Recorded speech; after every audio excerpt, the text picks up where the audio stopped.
सहभाग म्हणून मी प्रयत्न करते आणि चांगली जे आपण मार्ग दाखवतो ते चालणं हे आपलं काम आहे.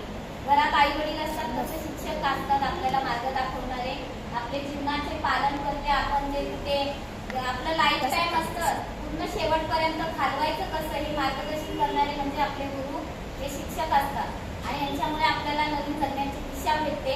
म्हणून आपण कुठेतरी एक हे असतो, खंबीरपणे उभं राहतो, आपली एक जिद्द निर्माण होते.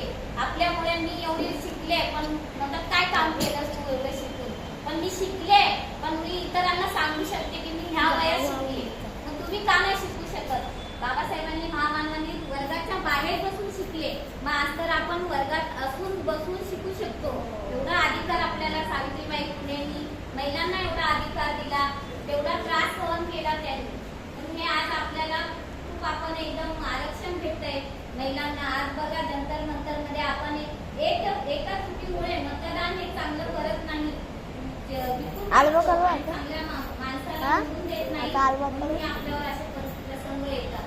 म्हणून आमदार खासदार हे नगरसेवक असतात, जेव्हा इलेक्शन येतं आपण चांगल्या माणसाला निवडून दिलं पाहिजे आणि आपले जे मूलभूत हक्क आहे त्यासाठी आपण निवडून देतो. निवडणुका होतात, पण आज सर्व दलाल आणि राजकारणीच आहेत म्हणून आज मुलांचं भविष्य कुठेतरी अंधारात दडलेलं आहे. आज युवा पिढी पूर्ण जंतर मंतरवरती हे आंदोलन करत आहेत का? तर शिक्षणासाठी. फक्त शिक्षण हे पहिली आपली पायरी आहे. शिक्षण आपल्याला कधीही गरीब बनवत नाही, पण शिक्षणाची तशी जिद्द असली पाहिजे. तोपर्यंत आहे मी पण समजदार आहे, माझ्याने जेवढं होईल तेवढं मी करते. मी घरी पण सांगते की मी अलीकडे तुमची नाही तर मी आज समाजाची आहे.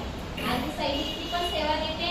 मी कोणाला विचारत नाही की मी सैनिकमध्ये मी आज युक्ती आहे मी जाऊ, कारण माझ्या स्वमनाने मला बरं वाटत असेल मी आउट ऑफ पण जाते, माझ्या स्वखर्चाने जाते.